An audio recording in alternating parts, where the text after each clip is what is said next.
So Swerve, Strickland and Ricochet was shown arriving at the building before AEW Dynamite, which was a very interesting choice, because in the weeks leading up to this, they had basically tried to kill each other. We also saw timeless Toni Storm acting like a bunch of paparazzi were taking pictures because she is the best, when Renee Paquette was talking to Jay White. This was basically to tell you that him and Cope have teamed up to take out the Death Riders. It's also really funny, because he did call him Cope once, but when he went to name check him again, he magically became Adam Copeland. The point is, they all need help against the Riders of Death because of the numbers game. When the Death Riders did turn up, but Rated FTR were there, and we got a big old brawl.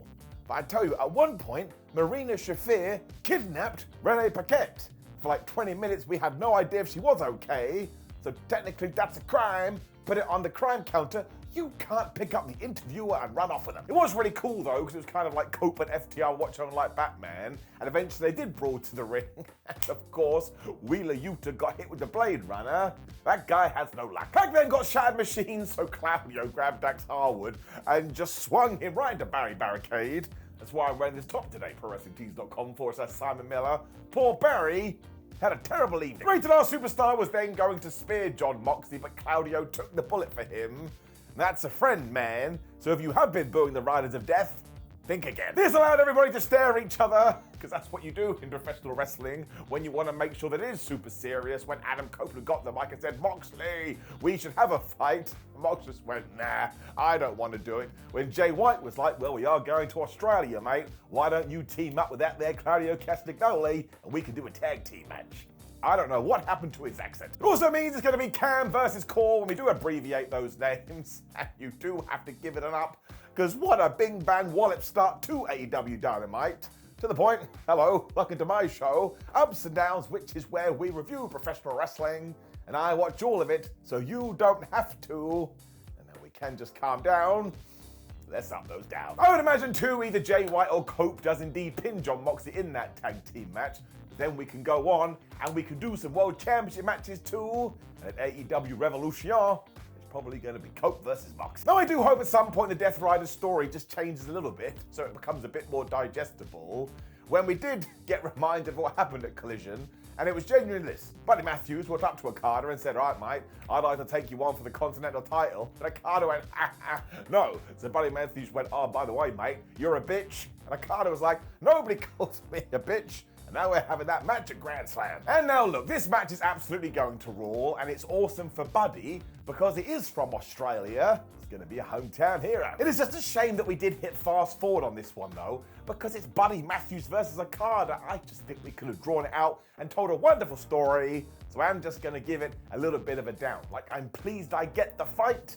It feels like we left money on the table. When we got to Don Callis revealing who the mystery opponent for Will Ospreay would be, this was a little bit confusing, because Ospreay was indeed facing Mark Davis. Now at first I was like, well, I get it. Ever since Marky Mark had come back, do you know what all the baby faces have done? They have basically ignored him. They had pushed him to the side, so it's no wonder he went back into the arms of Don Callis.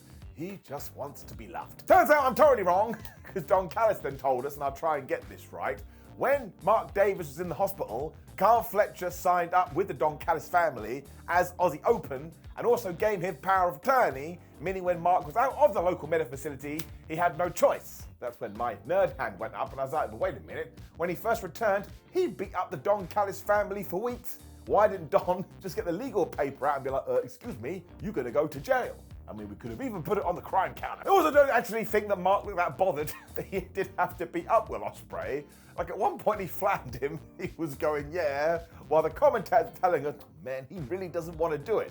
I was like, oh man, it looks like he's having a good time. Now, I do like how insane this is, because it's my favorite part of wrestling, but at the same time, it is a little bit 2 + 2 = potato, and it doesn't actually make any sense. Like, I appreciate the fact we've tried to retcon this, but we really needed to do it when he did first return, so that's a down. In terms of the match though, turned me over and kicked me in the butt.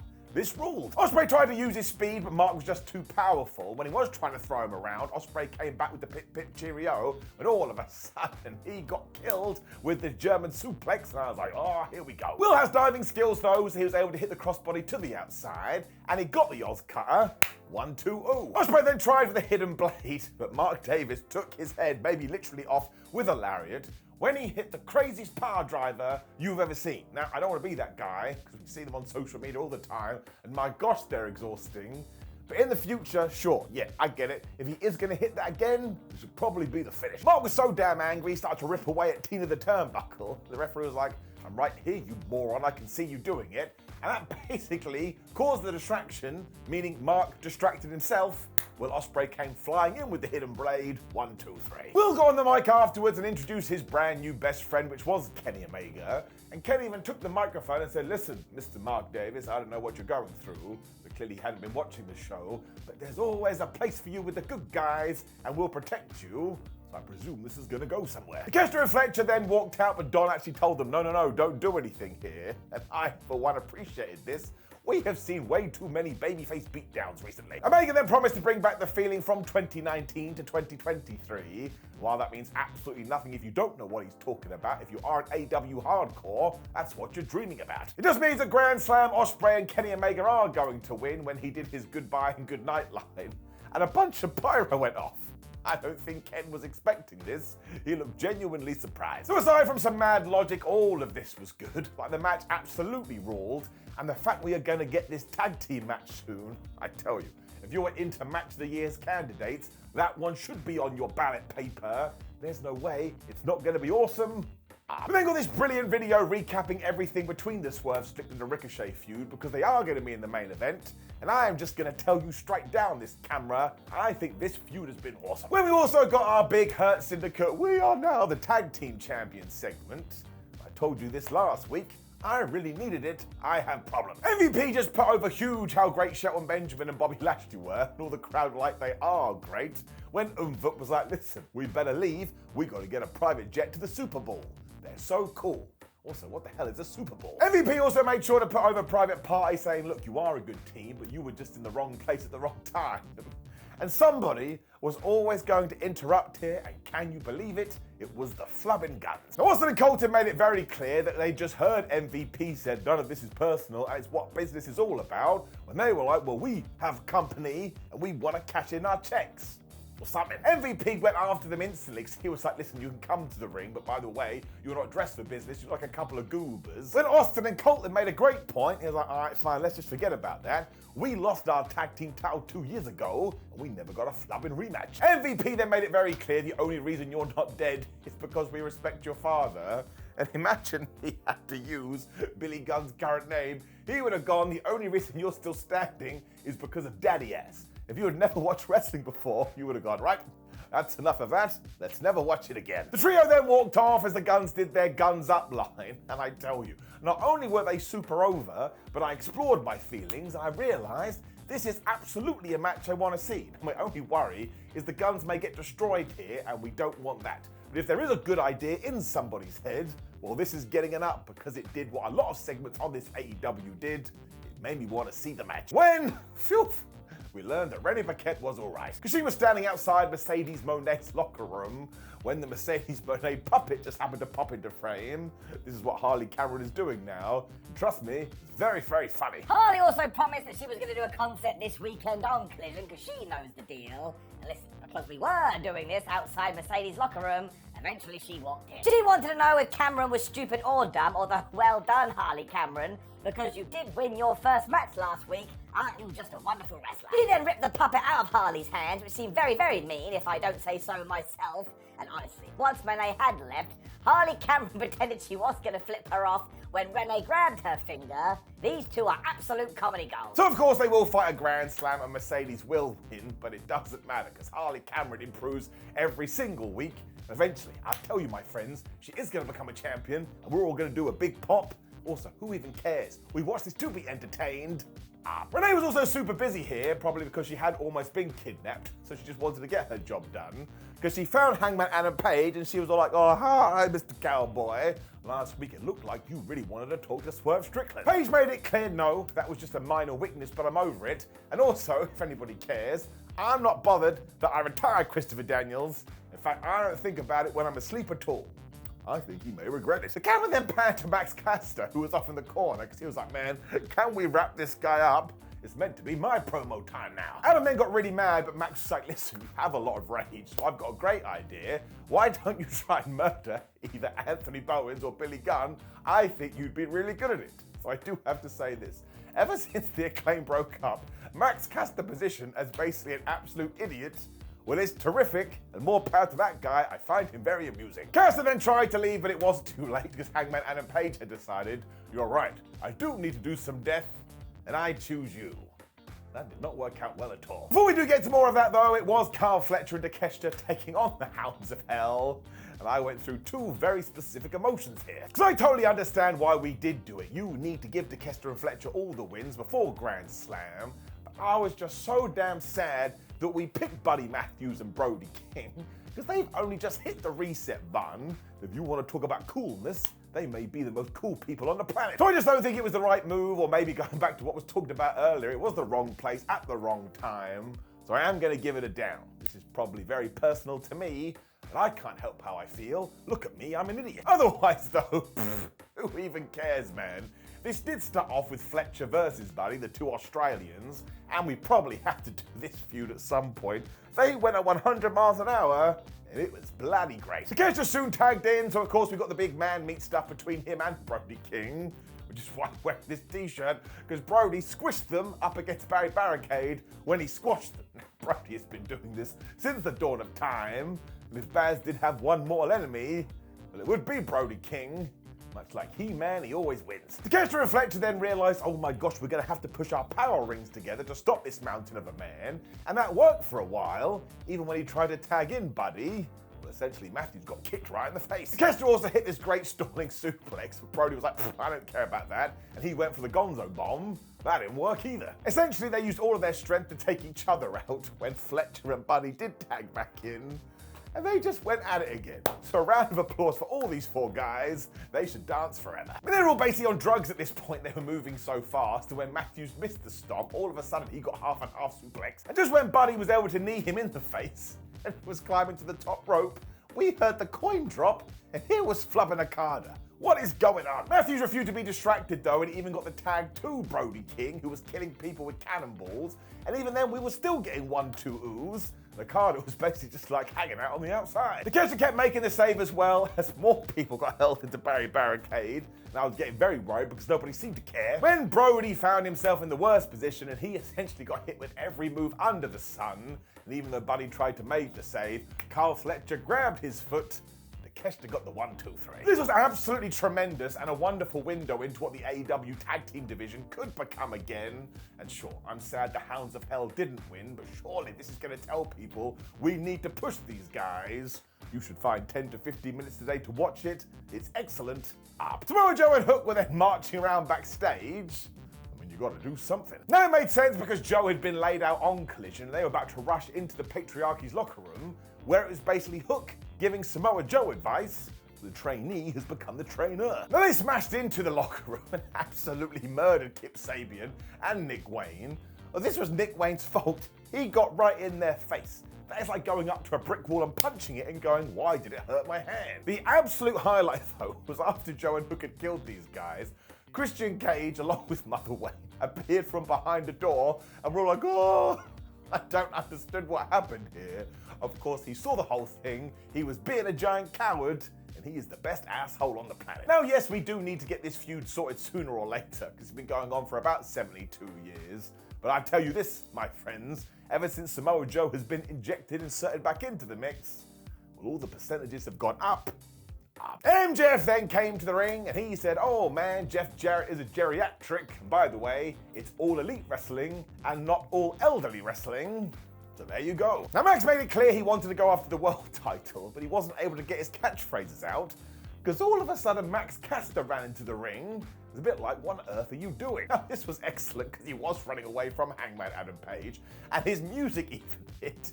And when he did walk down to the ring, he did kind of feel like the spectre of death. Caster ran off straight away because again, he totally understands this character. But it also allowed MJF to look at the Hangman to look at MJF. If you go and read that there internet, apparently we're going to do this feud soon. Damn right. As soon as they were gone, Friedman was like, oh man, he's such a talentless hack. When he went to do his catchphrase again, All of a sudden, Dustin Rhodes was here. Now, it turned out he'd been listening to every single thing MJF has been saying over the last few weeks and probably the last few years, and he is done with him running down legends. He is done with him running down people like Owen Hart, and even though he has all the potential in the world, he always goes for low-hanging fruit, like wives and people with addiction problems, and that means whether he knew it or not, he's talking to Dustin Rhodes. And that's because he suffered all of this to the point he had to crawl from hell and kick the devil right in the teeth. And instantly I was like, damn it, Dustin, you are good. That's why even though he is 55, he continues to hang with the roster because he is a survivor. And look, when he's gone, we're gonna break the mold so they don't make him like Dustin Rhodes anymore. Even then, though, deep down in MJF's bitch ass, he will know that Dustin is better. When Max got the microphone, I was like, oh man, this is gonna be bad. And it was. Because he said he didn't want to listen to the worthless opinion of a drug addict who had a brain like Swiss cheese. Because let's look at the facts. It took you 37 years to get out of your daddy's shadow, and then what happened as soon as you had done that? You fell into the darkness of your brothers. Ruh-roh. Dustin then smacked him right in the face and the brawl broke out with the useless wrestling security ran out there. And I told you they were useless, because MJF was like, listen guys, I'll leave. So they let him go and he ran back into the squared circle and he kicked Dustin Rhodes right in the dick. Max was also going to punch Chris Daniels at one point when he was like, man, it's Christopher Daniels and you're already old and broken when he did walk off. And once again, I'm just going to use the same line. The whole point of a promotional segment is to make you go, man, I want to see that match. Tick the box. I mean, this kind of felt real, as dumb as it sounds. There ain't no two ways about it. Getting enough. Mariah May then came out to join commentary and she blitzed the announcers instantly. She was like, isn't it very interesting that now I'm here, the testosterone levels have gone up. It's also because she wanted to watch timeless Toni Storm versus Queen Aminata, and man, when Toni came to the ring, if you had watched it like this, which would have been very weird, what are you doing? You would have gone, how is Mariah May coming to the ring when Mariah May is on commentary? Because Toni had assumed the role of Mariah. It was so brilliant for the mannerisms, but she was also wearing Mariah May's gear, meaning she even stole it, which would be part of the crime counter, or she went to a gear maker and said, hey, can you basically rip off this person's clothes? Neither of these are very good options. May was totally pissed off about this as well, and Excalibur was like, well, actually, you did this first in 2024. When we are done with this feud and timeless Toni Storm continues to another one, we should just copy and paste this. It's got all the legs in the world. For some reason, Serena Deeb was watching on from backstage. I guess you've got to do something during a wrestling taping. When Storm was able to hit the hip attack, she loves that. The problem is, she was having too much fun pretending to be Mariah May. So Queen Aminata was like, all right, I'll take you out with a dive. Mariah on commentary was then basically telling Tony Schiavone that Toni Storm could never be her because she didn't have the right boobs. Don't get mad at me, that was the conversation that was happening. And Queen Aminata then revealed she, like the Karate Kid, swept the leg. Eventually they did reset, they just punched the hell out of each other when our queen hit the German suplex. And by this point, some of Tony's hair extensions were coming out. That made all of this even better. Aminata then wanted the air raid crash, but that didn't work out at all because she got DDT'd and sweet chin music when, of course, Toni Storm gave her the Mayday. She now has the powers to hit that move. 1, 2, 3. Storm then cut a promo on Mariah as May left commentary going, we have humored her for too long. But of course, she was terrified of Storm when she wanted the hug. This was grade A stuff. Because once again, it was just fun and entertaining, and Queen Aminata can go, so the match was good as well. And really, we should do this match in Australia, and Toni Storm should win back the AEW Women's title. When you do break it down as well, this really is one of the better feuds that AEW has done ever since it was born. Dustin then told us that people keep on trying to bury him. Given that he's still alive, that is most definitely a crime when the MJF match got announced for next week. This is the kind of stuff I want AEW to do more. You want it? Here it is. We then got another recap from everything that had happened on Collision, and I am a big fan of this, because even though it's a stupid word, it kind of feels like now the synergy between Dynamite and Collision is better than ever. It also meant we could cut to the New York Minute with the learning tree. Because we're in Atlanta, Chris Jericho was like, it's the ALT, when Brian Keith went, and that stands for Appreciate Learning Tree. I don't know why it's funny if you don't say the, it just is. Chris Jericho also carried that on because he was like, wait a minute, how can Bandido, who had returned at the weekend, be the most wanted man? I saw his poster, nobody wants him. Again, it's just so dumb. I like dumb. However, given that this wanted poster is around and he has a $100,000 bounty on his head, well, Brian Keith is quite literally the bounty hunter. The feud is on. Now, I would love it if Brian Keith did win this, but I don't think that is going to happen. When we also got reminded that Big Bill hates Powerhouse Hobbs, and almost instantly Powerhouse Hobbs was here, a big old brawl started, and the Outrunners got involved too, because yes, once again, that tied into Collision. Now, it actually turns out the reason we didn't do this last week is because Hobbs wasn't cleared for real, so the fact we hit pause and we got back on with it today, and we lit a fire under its ass, well, I am going to give it an up. And again, it's one of these programs where I want both guys to win, so we'll have the secret sauce, which is known as Jeopardy.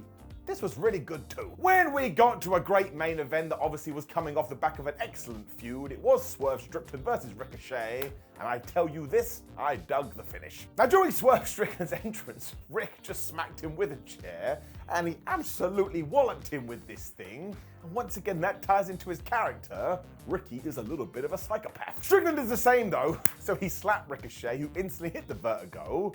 Can you believe it? That got a pretty good 1-2. He carried on because he kicked Swerve out of midair when he hit a dive, because 2025, when I presume he had watched the rest of Dynamite, and he was going to do something with Barry Barricade, because they climbed up onto Baz, which is really disrespectful by the way, and Ricochet was going to Hurricane Run him, and Swerve reversed it, and powerbombed him into the damn thing. So if you go over the last 7 days in wrestling, every single wrestler just been like, how can I kill my back? And they see somebody else and they're like, I tell you, I can do more. They then just fired off against each other and even traded bombs of power. When Swerve did the power bomb with the power slam variation, 1-2-0. Ricochet then grabbed the referee because he loves doing that, but that didn't work at all. Because Swerve had decided, right, I see you, my MP is max, I'm gonna smash you with the Mortal Kombat combo. Because he went German suplex, he went flatliner, and he got the house call. When I tell you, he got the Swerve stomp, and Ricochet kicked out. I did not see that coming. Ricochet then absolutely ruined Swerve's necks on the rope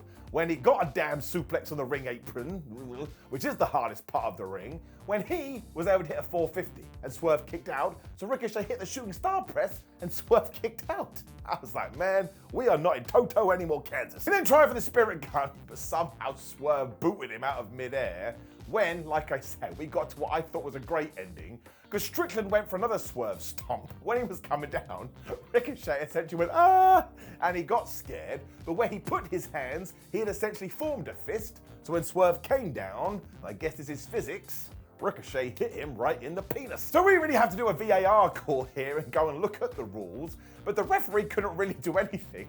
I thought this was super smart, because you could argue it was an accident. Ricochet also had the best facial expression. He hit the spirit gun, and flub me sideways, he pinned Swerve Strickland. Now, if nothing else, I think Ricky needed it more, and I just love a surprise loss in wrestling. It makes me go, blah, and that's like what happens in sports. Prince Nana was wearing a ceremonial robe, which Swerve had worn too, and because Ricochet is the worst person on the planet, he pie-faced the prince. He put this on as he left the building. He had done the deed. So this is such a good promo, and of course we can carry it on maybe next week or pause it for a little while and return to it in a couple of months. But ultimately, I think it has helped both guys, both characters, both personas. And in terms of a main event, I am absolutely giving it up. This was good stuff. Which brought us to the end of AEW Dynamite, and I thought this was a superb episode that not only built storylines, but got you invested in new characters. I mean, we finally said, oh, we're going to do something with Brian Keith, and that is way overdue. Now, of course, please do leave me a comment below and let me know what you thought about last night's AEW Dynamite. Like the video, share the video, and subscribe. Click the video on the screen, which is indeed ups and downs for Monday Night Raw, to get all of my dumb opinions. Only then can you yell at me. Otherwise, have a great week. See you soon.